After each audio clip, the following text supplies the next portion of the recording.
coaching and consulting group.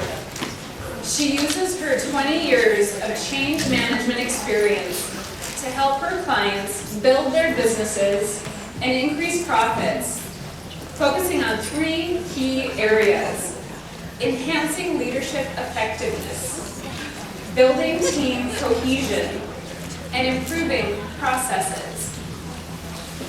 Angela has a master's in human dynamics and holds several certifications, including 6 Sigma Green Belt. I have to tell you, that was tough practicing, and I got it right. And executive coaching. Among the many roles she has in the community, she is proud to support other women business owners as they tackle the business ecosystem. She is the current president of the National Association of Women Business Owners Phoenix chapter. As a visionary, she looks forward to making a positive impact on the chapter that will promote future growth strategies for the association as well as women business owners. Please join me in welcoming to the stage Angela Garmon.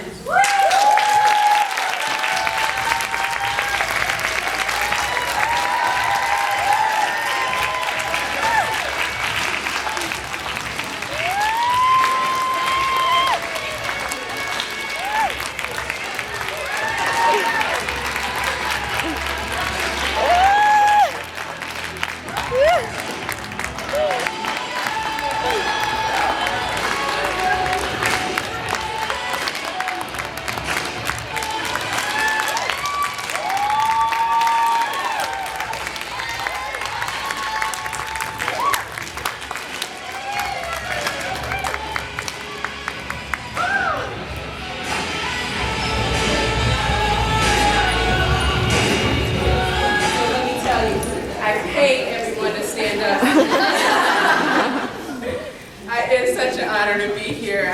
I'm always so proud when I'm in a room full of trailblazers. And when you think about it, it takes one spark to ignite a community. And that's exactly what we did. You guys, this is the 3rd year, and all it took was one vision. And it brought everyone here today. I am super excited to be part of this. And I'm super excited to be here and have this conversation with you. So let's talk. 1 in 8. That's right, 1 in 8. 1 in 8 women will go from this to this in just a matter of weeks. But I don't want you to get stuck on that statistic. What I want to talk to you about today is the 100%. Because as you look around the room, you are looking into the beautiful eyes of your neighbors, friends, co-workers, and maybe even strangers. And I can guarantee you that 100% of you are either going through or have gone through some form of change that impact the way that you show up today. Depression, divorce, promotion, death, birth, anxiety.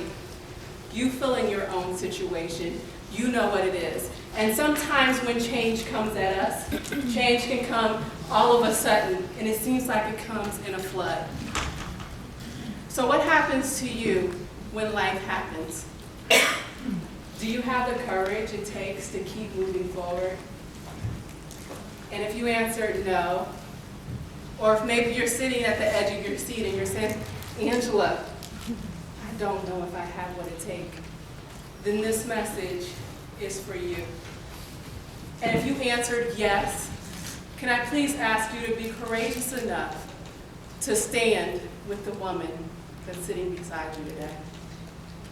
So I want to use my cancer journey as a launching pad for today's discussion. As everyone heard, I am an entrepreneur and I have been on this journey for about 4 years now. It has been a whirlwind of an experience. I have accomplished so much over this time. I've gotten awards, I've gotten certifications, I found my tribe through NABO, National Association of Women Business Owners, and WeBec West. And both entities have really helped me scale and grow my business. So last year, On April 23rd, I submitted my final paper to my master's program. One of the most...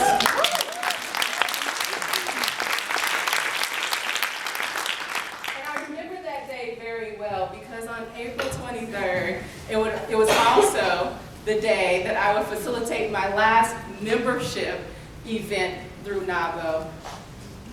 And that day, after I submitted my final paper, I ran over to Hera Hub Phoenix and I got ready for this program. And it was so frightening because it was something different, something that they had never seen before, and it was met with a bit of opposition. And so it created anxiety within me. And can I tell you that that was one of the best events that we had seen in a very long time. It had created energy and synergy among the people. There was an excitement that hadn't been experienced in a long time. We created a movement at that point. And so everybody that came up to me that night was super excited. It was so much so an event, an amazing event that we had over 20 people who registered and signed up for membership that month. And so as I was going home, rushing home, and it's so funny because I know the route, something that should have taken me 20 minutes actually took me about an hour to get home because I had lost my way, because that's how much I was celebrating and excited, and I was in my own head, right? And so when I made it home, I'm still kind of high off the day, and I remember just going like this, just gratefulness. But at the same time, I was met with this unnerving sensation that I had never felt before.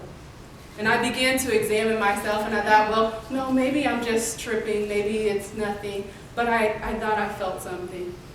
And so that night when I laid down to go to sleep, I remember that there was this vision that popped through my head, and it was all of the series of small events, the small petty things over the course of the past few years that I had let consume my time, my space, and my energy. And it was as if God himself was whispering to me that evening, saying, Angela, don't sweat the small stuff. You have something so much bigger and greater to focus on. And so that morning, when I woke up the next day, first thing I did was call the doctor. She got me in right away, and first question she asked me was, are you on your cycle?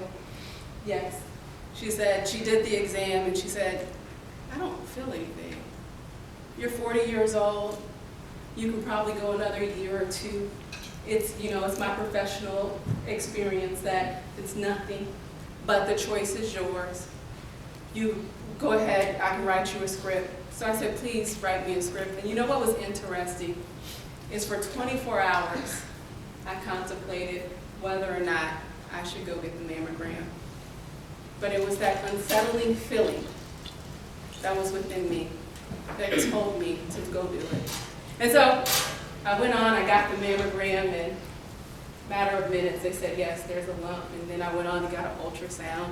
And then it just kind of spent into a series of events. The next week I was in and I got a biopsy, and they confirmed on May 16th I'm laying in the bed, and I get a phone call from that same doctor. And she says, Angela, yes ma'am, you've been diagnosed with invasive ductal carcinoma, a form of aggressive breast cancer that will soon be treated by chemotherapy, radiation, and surgery. But that's all I can tell you because I'm not a specialist. And you're not going to be my patient anymore. So I'm going to pass you off to the next team. I was overwhelmed.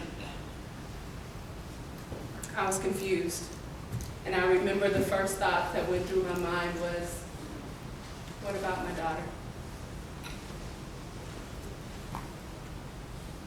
On May 24th, it was right after the holidays, I started receiving a series of phone calls. And it was the doctor after another doctor after another doctor. And then around that fourth phone call, I was anticipating, I was already anxious, but I was met with a different voice, a smile on the other end saying, hey Angela, it's Suzanne, the executive director of NABO Phoenix. I wanted to say congratulations to you because you've just been nominated and elected as the next president for NABO Phoenix. And a time where I should have been celebrating, I was met with this sombering feeling. What if I'm not even here next year? What if I'm not well? What if I shouldn't accept it? But I had remembered what I had told myself about a week prior is that, Angela, you choose to define your situation instead of your situation defining it. And so what I did was I accepted the position even in the face of fear. And that's what I did. So fast forward, appointment after appointment, doctor after doctor, it was just as though my life had turned into the life of a lab rat. I thought, this is what a lab rat feels like. And so finally, July 3rd, I went in for my first surgery, and I had my port placement. And 3 days later, I was in the infusion center, getting my first round of chemotherapy.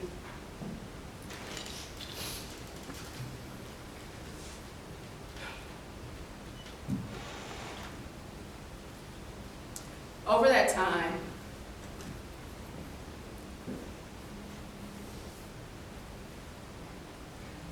time, people were depending on me. People were looking at me. People were expecting me to show up a certain way. They were expecting me to be a certain thing. But what I had to do was I had to choose who I was for myself. So about July, the latter part of the month, my hair started falling out in clumps. And so I remember calling my daughter and I said, hey, Janae, I said, do you mind? She's in Hollywood. She's a YouTuber. She's an influencer. And so I said, hey, Janae, do you mind coming out and cutting my hair? And she said, oh, yeah, that's fine. And she's like, you know, that would be kind of cool. Are you nervous? And the truth was, I was nervous, right?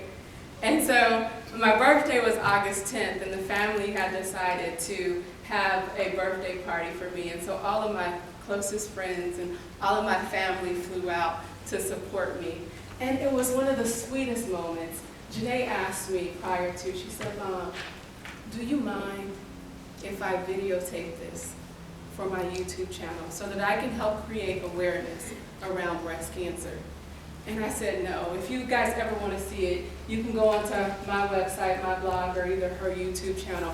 One of the most touching experiences of our lives. Make sure you have tissue, though.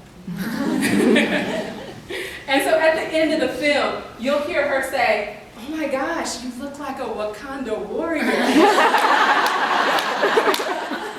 To my reply, Wakanda forever. And you know, that's what I did every single day when I woke up. I woke up, I painted on my eyebrows, and I went out and I conquered the world. What I found is that over those trying times, it is the smallest tweaks that make the biggest difference. And so, what small tweaks are you making in your life to be intentional about your day? A few months later, I was having dinner with a couple of ladies. And we found out that we all had one common bond.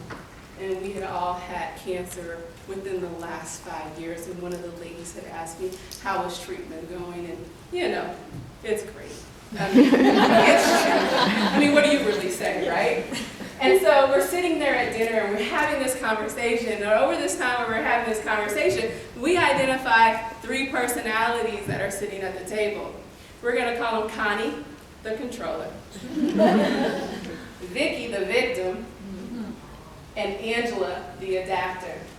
So when Connie was telling her situation, Connie goes, I chose to control my entire situation. I control who knew, who didn't know. To this day, the only persons that knew that I had cancer were my doctor and my husband. I chose to have a double mastectomy and a reconstruction at the same time.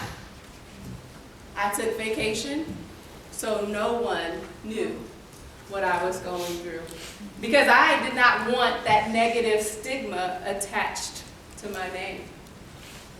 Vicky the victim chimed in, and no joke, Vicky the victim said, I chose to victimize myself the entire time.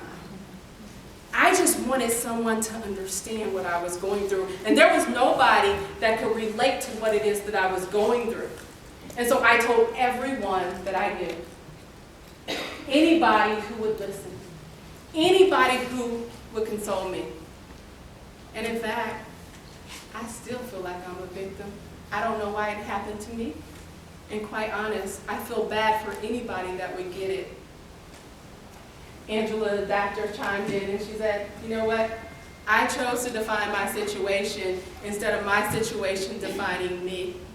Because I chose over that time to maximize the space and time that I was in. Because that was the way that I was able to adjust and adapt to my situation. And so what I want to do is I want to ask you, who are you in this moment? Angela, the adapter, Connie, the controller, or Vicky, the victim? 3 personalities, all with 3 different results. The choice is yours. Neither good or bad, they just all produce 3 different outcomes. And so what I want to do is I want to share with you what I learned over that time. So 3 different steps that you can take to adapt to your situation. First of all, embrace the season that you're in. So by embracing the season that you're in, it will allow you to be fully present. So let me explain. Initially, I wanted that season to be over with. I didn't even want to think about it. And so when I chose to embrace the season that I was in, it allowed me to be fully present in that moment. It allowed me to focus on the things that I had control over, like my health, maintaining my health during cancer, exercising. I could focus on scaling my business, less work, more money. And so I began to produce results. I'm proud to say that I was able to double my income despite what I was going through. Whew. Yeah. The second thing is to understand the season that you're in. See, the world will begin to define your situation for you, and if you're not careful, their input will begin to shift the way that you make decisions. So I love my mom. She and I are actually a lot alike. If you look at her, you see me. If you look at me, you see her, right? But we journey through this world so differently. She's the type of person that you would meet, and in 2 minutes you will know her whole life story. I'm the type of person that you will know for a lifetime, and you will barely even know that much about me. So just different people, different outcomes. And so for you, I want you to know that you write the narrative for your story. You only give people permission to share it. What story are you giving people permission to share about you? By embracing the season that you're in and understanding, you will be able to give people permission to show up and to support you the way that you need to be supported. The third thing that I want you to remember is once you've embraced the situation, once you understand the season, then you'll have clarity around how you can advocate for yourself and advocate for others. So the CDC says that women, black women and white women get cancer, breast cancer at the same rate. However, black women mortality rate is 40% higher. You remember when I told you that my doctor told me that it was okay, I can wait another 2 years. Where would I have been in 2 years if I did not know that stat? So understand so that you can advocate for yourself, because when the odds are not stacked in your favor, there is no one who can advocate for you better than you can.